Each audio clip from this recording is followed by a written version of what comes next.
اعوذ باللہ من الشیطان الرجیم بسم اللہ الرحمن الرحیم۔ السلام علیکم خاران، انشاءاللہ کہ آپ سب خیریت سے ہوں گے۔ آج کا ہمارا درس تجزیہ المسائل سے متعلق ہے کہ جس میں ہم پڑھ رہے تھے غسل کے احکام۔ ہم نے پڑھا کہ واجب اغسال میں سے سب سے پہلا غسل جو ہے غسل جنابت ہے، اور غسل جنابت ہم نے پڑھا کہ دو طریقوں سے ہو سکتا ہے، کوئی بھی غسل ہو وہ دو طریقوں سے ہو سکتا ہے، غسل ترتیبی اور غسل التماسی۔ آج ہم غسل سے متعلق احکام کو پڑھیں گے کہ غسل التماسی یا غسل ترتیبی میں غسل سے پہلے سارے جسم کا پانی پاک ہونا ضروری نہیں ہے،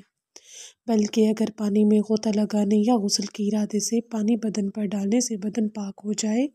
تو غسل صحیح ہوگا۔ البتہ یہ ضروری ہے کہ جس چیز سے غسل کر رہا ہے وہ طہارت کی حالت سے خارج نہ ہو جائے، مثلاً کر پانی سے غسل کر رہا ہو۔ اگر کوئی شخص حرام سے جنب ہوا ہو، جیسے کہ ہم نے پیچھے مسئلے میں پڑھا تھا نا، تو وطی وغیرہ سے یا نامحرم سے اس کے تھرو اگر وہ مجنب ہوا ہے اور گرم پانی سے غسل کر لے تو اگرچہ اسے پسینہ بھی آئے تب بھی اس کا غسل صحیح ہے۔ غسل میں بال برابر بدن بھی اگر ان دھلا رہ جائے، یعنی بغیر دھوئے، یعنی اس کے اوپر اس تک پانی نہ پہنچ پائے، یا انسان بھول جائے کہ میں نے کسی عضو کو، یعنی مثلاً بازو کی کونی تک میرا پانی پہنچا تھا یا نہیں، تو اس کا غسل کیا ہے؟ باطل ہے۔ یہ غسل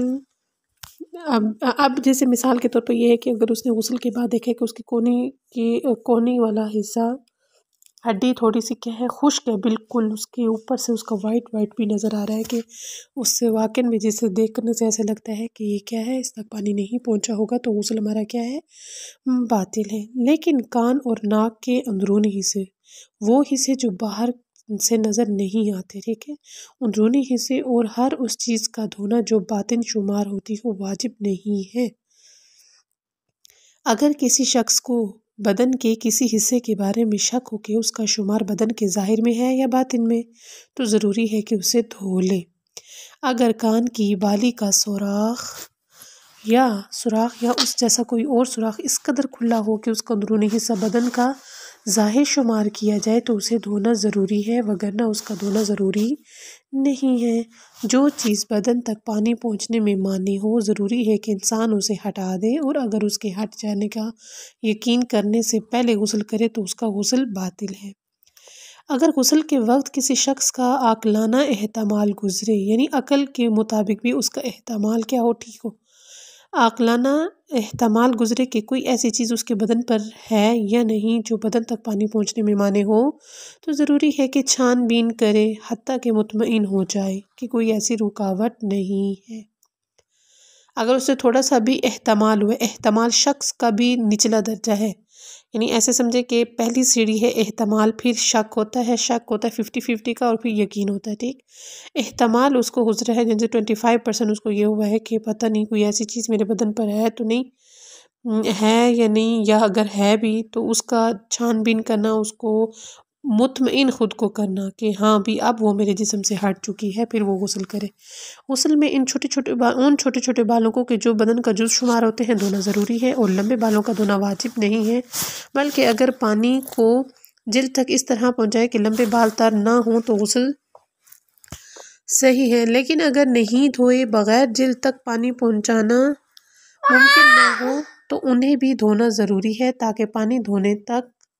بدن تک پہنچ جائے۔ اب جیسے کہ ہمارے بڑے بڑے لمبے بال ہوتے ہیں اور بعض اوقات پانی ہمارے پاس اس قدر کم ہوتا ہے کہ یا تو ہم اپنے بالوں کو دھو پاتے ہیں یا پورا بدن غسل میں، تو اس صورت میں یہ ہے کہ جو سر کے اوپر بال ہیں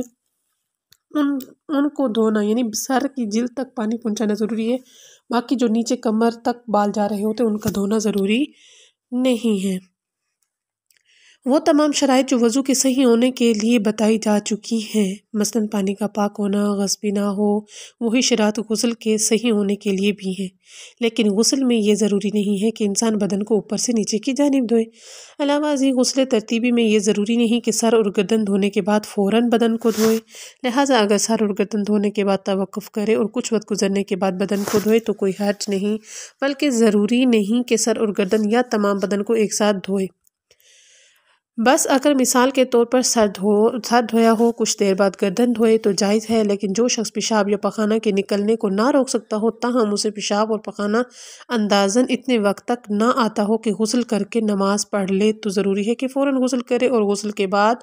فوراً نماز پڑھ لے۔ اگر کوئی شخص یہ جانے بغیر کہ حمام والا راضی ہے یا نہیں اس کی اجرت ادھار رکھنے کا ارادہ رکھتا ہو، خواہ حمام والے کو بعد میں بھی اس بات پر راضی بھی کر لے تو اس کا غسل باطل ہے، وہ غصبی شمار ہوگی۔ اگر حمام والا ادھار پر غسل کی اجازت دینے کے لیے راضی ہو لیکن غسل کرنے والا اس کی اجرت نہ دینے یا حرام مال سے دینے کا ارادہ رکھتا ہو تو اس کا غسل باطل ہے۔ اگر کوئی شخص حمام والے کو ایسی رقم بطور اجرت دے کہ جس کا خمس ادا نہ کیا گیا ہو تو اگرچہ کہ وہ حرام کا مرتکب ہوگا لیکن بظاہر اس کا غسل صحیح ہوگا اور مستحقین کو خمس ادا کرنا اس کے ذمہ ہی رہے گا۔ اگر کوئی شخص شک کرے کہ اس نے غسل کیا ہے یا نہیں تو ضروری ہے کہ غسل کرے، لیکن اگر غسل کے بعد شک کرے کہ غسل صحیح کیا ہے یا نہیں تو دوبارہ غسل کرنا ضروری نہیں ہے۔ اگر غسل کے بعد کسی شخص سے حدث اصغر محض ہوتا ہے یعنی ریح خارج ہو جائے، مثلاً پیشاب کر دے، تو اس غسل کو ترک کر کے نئے سرے سے غسل کرنا ضروری نہیں ہے بلکہ وہ اپنے اس غسل کو مکمل کر سکتا ہے۔ اس صورت میں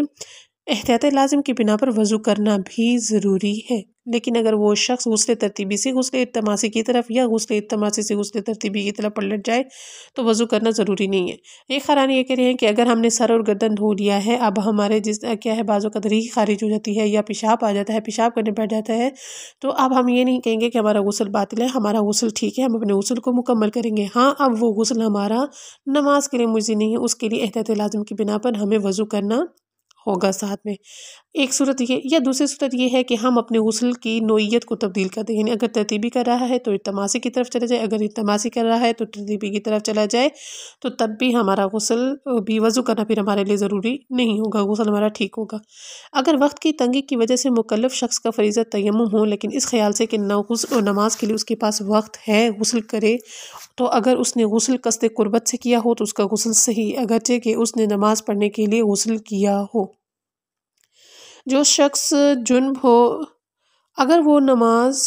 پڑھنے کے بعد شک کرے کہ اس نے غسل کیا ہے یا نہیں تو جو نمازیں وہ پڑھ چکا ہے وہ صحیح ہیں، لیکن بعد کی نمازوں کے لیے غسل کرنا ضروری ہے، اور اگر نماز کے بعد اس سے حدث اصغر سرزد ہوا ہو تو لازم ہے کہ وضو بھی کرے، اور اگر وقت ہو تو احتیاط لازم کی بنا پر جو نماز پڑھ چکا ہے اسے دوبارہ پڑھے۔ نمازوں کے بعد اگر غسل نے کیا ہے یا نہیں اس کے بارے میں شک ہوا ہے وہ بھی نماز کے بعد، تو جو نمازیں وہ پڑھ چکا ہے وہ ٹھیک ہے، لیکن آئندہ نمازوں کے لیے اس کے لیے غسل کرنا ضروری ہے۔ لیکن اگر نماز کے بعد اس سے حدث اصغر سرزد ہوا ہے تو لازم ہے کہ وہ وضو بھی کرے، اور وقت ہو تو جو نماز وہ احتیاط لازم کی بنا پر جو نماز وہ پڑھ چکا ہے اس کو دوبارہ پڑھے گا۔ جس شخص پر کئی غسل واجب ہوں اور وہ ان سب کی نیت کر کے ایک غسل کر سکتا ہے، ظاہر یہ ہے کہ اگر ان میں سے کسی ایک مخصوص غسل کا قصد کرے تو وہ باقی غسلوں کے لیے بھی کافی ہیں۔ اگر بدن کے کسی حصے پر قرآن مجید کی آیت یا اللہ تعالیٰ کا نام لکھا ہو تو غسل کو ترتیبی طریقے سے انجام دینے کی صورت میں ضروری ہے کہ پانی اپنے بدن پر اس طرح پہنچائے کہ اس کا ہاتھ ان تحریروں کو نہ لگے۔ وضو کرتے وقت آیات قرآنی بلکہ احتیاط واجب کی بنا پر اللہ تعالیٰ کے ناموں کے لیے بھی یہی حکم ہے۔ جس شخص نے غسل جنابت کیا ہو ضروری ہے کہ نماز کے لیے وضو نہ کرے بلکہ غسل استحاضہ متوسطہ کے سوا تمام واجب غسلوں میں، مثلا نمبر 634 میں ہم انشاءاللہ آگے پڑھیں گے، میں بیان کردہ تمام مستحب غسلوں کے بعد بھی نماز پڑھ سکتا ہے، اگرچہ احتیاط مستحب یہ ہے کہ وضو بھی کریں۔